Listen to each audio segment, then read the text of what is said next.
Here in Texas, you have 1 hour to get to the polls. Remember, if you're in line by 7 p.m., you will get to cast your ballot in the 2024 election. We're bringing you team coverage from polling locations across Tarrant County.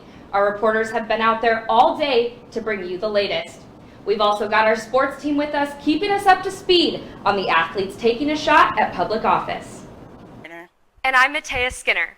It's Wednesday, April 17th. We have more information on the gas leak that happened on campus earlier this week. Buildings had to be evacuated on Monday because of it. Here's Lily Davidson with the details of what happened. One of the most important issues on voters' minds this year. Immigration is a defining issue in the 2024 presidential race, with Harris and Trump offering very different plans. Here's Sydney Miller and Alexandria Salinas with more. What do you see going far this year? What are some big upsets you think we'll see? Well, first of all, I see TCU upsetting quite a few people, Frogs all the way, right? Frogs all the way. Yeah, I mean, how could I say anybody else but that? Exactly. Right? Students, be sure to fill out your brackets as the madness starts today. Follow along with March Madness and watch the Frogs this Friday at 8:55. For TCU News Now, this is Matea Skinner. 30 the other night.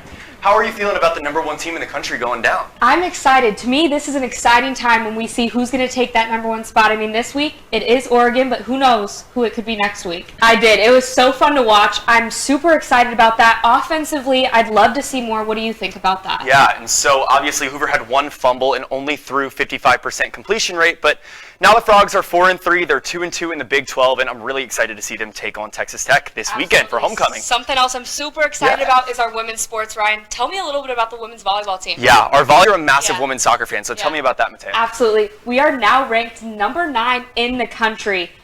Just amazing things from TCU women's soccer. Additionally, Bella DiOrio won Big 12 Player of the Week. Super exciting stuff, Ryan. Yeah. To join, you can find the club on Engage or scan the QR codes on the EDM club signs around campus.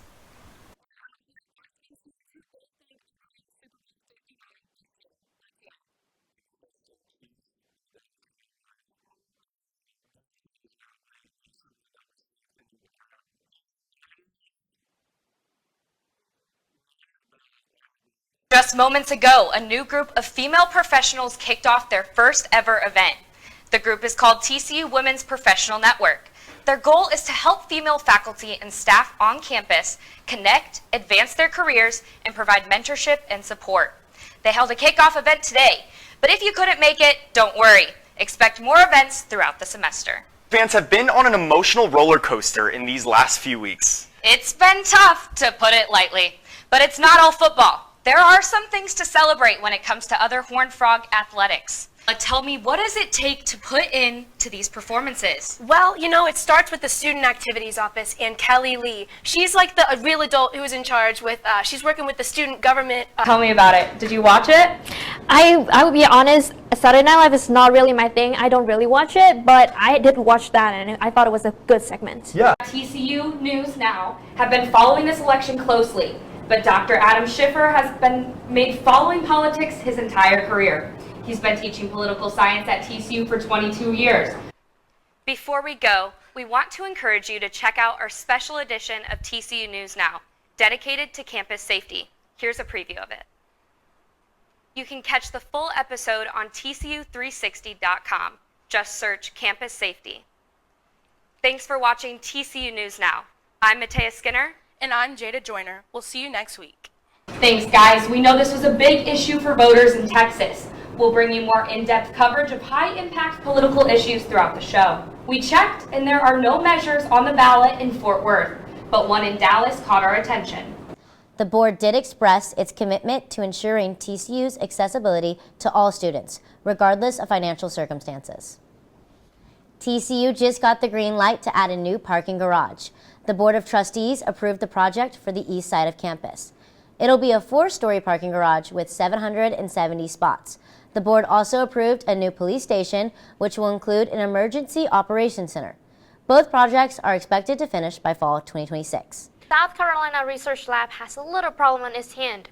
43 rhesus macaque monkeys escaped. The monkeys escaped the Alpha Genesis research facility. An employee failed to fully lock a door after checking on them. The Alpha Genesis CEO said that the monkeys are just on an adventure and that all he wishes is a safe return. Whether they have spent this adventure jumping on the bed or taking care of important monkey business, rescue efforts are underway, and the monkeys are on their way to a full return. I don't know about you, but if I saw one of those monkeys coming in my backyard, I would not report it. I would try to keep it for myself. Well, I would have run because I'm scared of monkeys. I know those are dangerous. No, they're so cute. They can't be dangerous. Well, coming up at TCU, a fan favorite returns to the football field, and TCU sports continue to make an impact around the Big 12.